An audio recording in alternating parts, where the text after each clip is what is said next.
Good morning, everyone. Welcome. Today is Wednesday, August the 7th. Purpose of this video is to provide an update to membership. There are 4 items that I will be discussing, and I will try to be brief and to the point on each of these items. The first item is our insurance. The second item is the BFI update. The third is the election appeal. And the fourth is our update on our project management that we've been working on. There are several reasons I wanted to update membership regarding our asset insurance. The first is that our assets were undervalued. Hasn't been updated since 2017. So we looked at that. Our COO reevaluated everything for Chief and Counsel, and entered into discussions with Aon Insurance. Excuse me. So effective on July 10th, 2024, Aon became our exclusive insurance brokers.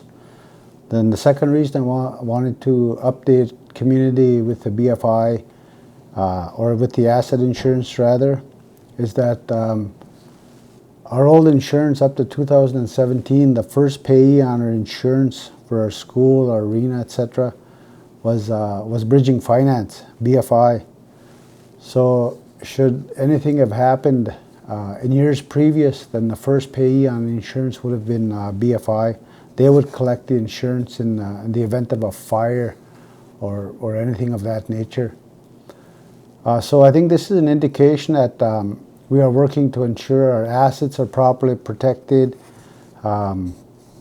that they're properly insured, and that we have them insured in the name of Peguis.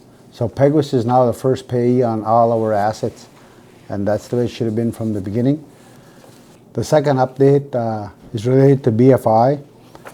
As you may or may not know, PricewaterhouseCoopers is the court-appointed receiver and manager of Bridging Finance, and they commenced action seeking judgment against our nation for repayment of debt or damages for breach of contract. And as you recall, the BFI, effective April of last year, was our principal was 100 million, interest at approximately 72 million. So 172 million is what we were being taken to court for. So the position of Chief and Counsel was that we weren't going to just simply sit back and wait to see what happened, was to see what the outcome would be for the claim against our nation, but that we would take a more aggressive approach to protect the interests of our nation. So on July 22nd, 2024, we filed a third-party claim against David and Natalie Sharp, Jenny Virginia Coco, Rock Anthony Coco, and John Doe. And the third-party claim is public information. We had it posted on our website. I believe it may still be up. And our third-party claim is based on conspiracy to injure our nation, kickbacks, presenting M. Jardine as a legitimate business opportunity, Peguis First Nation suffered damages, there's unjust enrichment, and breach of fiduciary duty. And I have the third-party claim here with me, and I'd like to share a bit of the details. So just looking at excerpts from the third-party claim. So in terms of the conspiracy, the third parties, and each of them, the third parties being the Sharps, Cocos, and John Doe, the third parties and each of them agreed and combined to act lawfully and unlawfully with the predominant purpose of injuring Peguis First Nation. The third parties have caused Peguis First Nation to suffer losses and are liable in the tort of conspiracy. The particulars of the conspiracy include an agreement between the third parties to coerce Peguis First Nation to agree to pay commercially unreasonable broker fees for arranging the credit facilities from which kickbacks and other improper financial benefits would be paid to the third parties. Also, an agreement between the third parties to coerce Peguis First Nation to incur additional debt from Bridging Finance, BFI, to invest in M. Jardine Group Incorporated, an entity on the verge of default. Part of the conspiracy also involves, as I mentioned, kickbacks and M. Jardine as a legitimate business opportunity. So in terms of kickbacks, the broker fees from which the third parties ultimately receive kickbacks, and the kickbacks serve no legitimate purpose, business purpose, and were instead for the sole and exclusive benefit of the third parties. In terms of M. Jardine, the third parties, or any of them, presented to M. Jardine to Peguis First Nation as a legitimate business opportunity which could generate revenue for the community.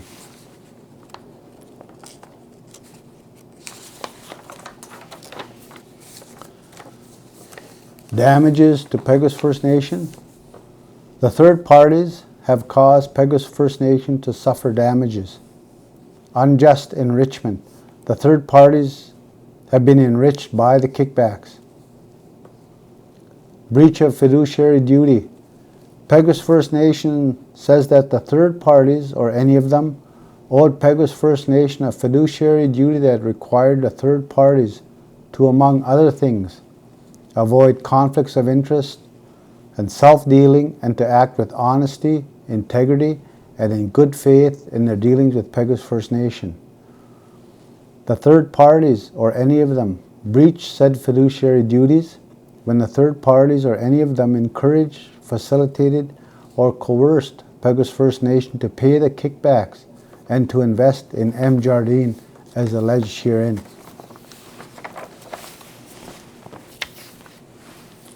So that's the update for Bridging Finance. That's where things are at right now. Our legal team continues to strategize. We have weekly meetings, and on several occasions our legal team, Castles Brock, has reached out to the former chief to assist our nation in this defense, our defense against a claim. And this has been attempted on several different occasions. We have not yet received a response to date. The third item is the election appeal. As you may have heard, there was an election appeal heard in federal court on July the 11th, 2024, and there was accusations that there was violence and intimidation from a group called 269. So basically, the former chief is alleging that there was violence and intimidation, and as a result, the results of the election were not accurate, and the election itself was unfair. So we don't know the outcome of the hearing yet. The turnaround time for such hearings is 4 to 6 weeks, but given it is the summer, people are away on holidays, it may take a bit longer than that. But we'll keep membership informed as time goes on. The fourth item is good news, I'm sure, news that many of you have been waiting for, and it has to do with our project managers. So on July 19th of 2024, we signed IMG as our project managers. We've been in discussion for quite a lengthy time with Indigenous Services Canada, and our project managers are to oversee the rebuilding of our community, the rebuilding and repairs of our homes, the ditches, the culverts, etc. So initially, ISK wanted a 6-month promise for the flow of funding, a 6-month period at which time the work conducted by IMG would be reassessed, as well as the flow of funding. Chief and Council said no, we weren't open to this idea, simply because that wasn't part of our discussion. We had discussed a 3-year term, and there was disagreement. So in the end, we explained or shared with Indigenous Services Canada that this was no longer just about building houses or repairing houses or doing work to our ditches and culverts, but that this was really a human rights issue. Our rights as human beings were being violated, and that we were prepared to go to any extent we had to ensure that our case was heard and that the rebuilding started within our community. So we got a meeting with the federal government officials, and this meeting took place in Montreal, Quebec on July the 10th, 2024.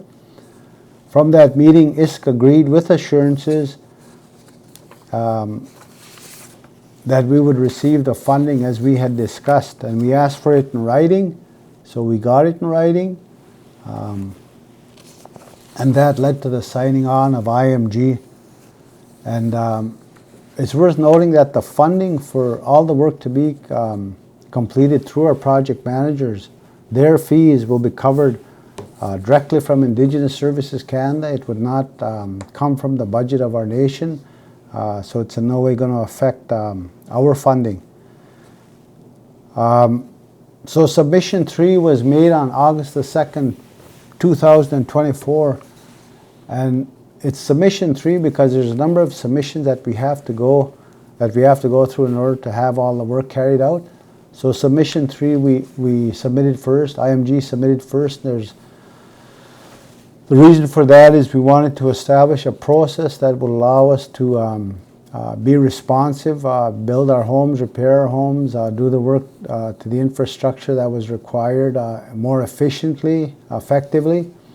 So submission 3 involves the demolition of 7 houses, the rebuilding of 7 houses, and to address the personal loss claims.